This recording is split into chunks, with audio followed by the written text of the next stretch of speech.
नमस्कार, स्वागत है आपका विंध्य भारत में। मैं आपके साथ साक्षी गुप्ता। आइए बढ़ते हैं खबरों। नमस्कार दोस्तों, विंध्य भारत में आपका स्वागत है। आज हम एमपी के पूर्व मुख्यमंत्री और प्रदेश कांग्रेस अध्यक्ष कमलनाथ के बारे में कुछ ऐसी चीजें बताएंगे जिनको सुनकर आप चौंक सकते हैं। जी हाँ, 18 नवंबर 1946 को उत्तर प्रदेश के कानपुर में कमलनाथ का जन्म हुआ था। गांधी परिवार की 3 पीढ़ियों के साथ काम कर चुके कमलनाथ दून स्कूल में संजय गांधी के सहपाठी थे। यह दोनों के बीच दोस्ती का ही कमाल था कि देश की पहली गैर कांग्रेसी सरकार अपना कार्यकाल पूरा करने से पहले ही गिर गई थी। इसमें ड्राइविंग फोर्स बेशक संजय गांधी थे, लेकिन कमलनाथ ने ड्राइवर की भूमिका निभाई थी। कमलनाथ ने 1970 के दशक में यूथ कांग्रेस से अपने राजनीतिक करियर की शुरुआत की थी।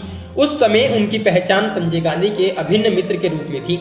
1977 के लोकसभा चुनाव में कांग्रेस की जबरदस्त हार हुई और देश में पहली बार गैर कांग्रेसी केंद्र सरकार का गठन हुआ। हालांकि कुछ महीने बाद ही गैर कांग्रेसी गठबंधन में बिखराव शुरू हो गया।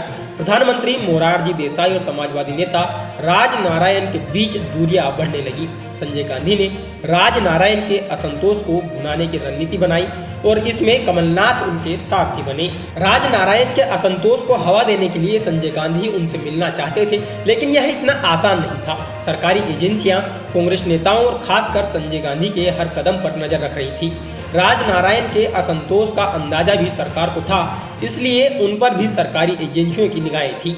कमलनाथ ने नायाब तरीका निकाला और एजेंसियों से बचने के लिए उन्होंने कुछ अलग किया।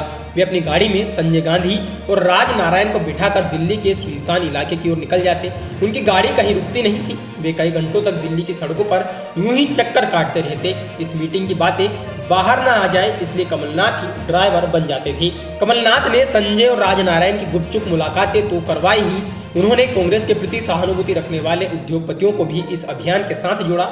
ऐसे ही एक उद्योगपति थे कपिल मोहन, जो मोहन मिकिंस कंपनी के मालिक थे। कहा जाता है कि कमलनाथ कई बार संजय गांधी को लेकर कपिल मोहन के पूसा रोड स्थित घर लेकर गए। बाद में इन बैठकों में राजनारायण भी शामिल होने लगे। कमलनाथ की पहल पर हुई इन बैठकों में मोरारजी देसाई सरकार को गिराने की रणनीति तैयार की गई।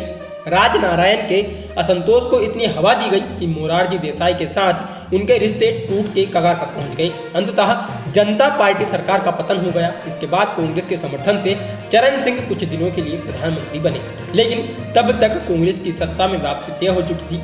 1980 में लोकसभा के चुनाव हुए और कांग्रेस जबरदस्त बहुमत के साथ एक बार फिर सत्ता पर काबिज हो गई। जनता पार्टी सरकार के पतन के बाद कांग्रेस में कमलनाथ की हैसियत अचानक बढ़ गई। 1980 में इंदिरा गांधी ने उन्हें मध्य प्रदेश की छिंदवाड़ा सीट से कांग्रेस का उम्मीदवार बनाया।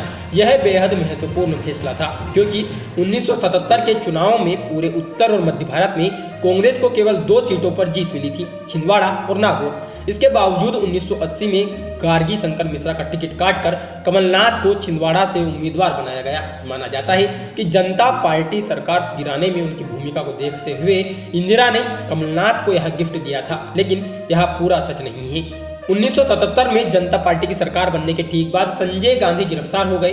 उन्हें तिहाड़ जेल में रखा गया था। तब इंदिरा गांधी उनकी सुरक्षा के लिए बेहद चिंतित रहने लगी। उन्होंने कमलनाथ को अपनी चिंता बताई। कमलनाथ ने ऐसा तरीका निकाला कि इंदिरा की चिंता तो खत्म हुई ही, कमलनाथ हमेशा के लिए गांधी परिवार के विश्वास पात्र बन गए।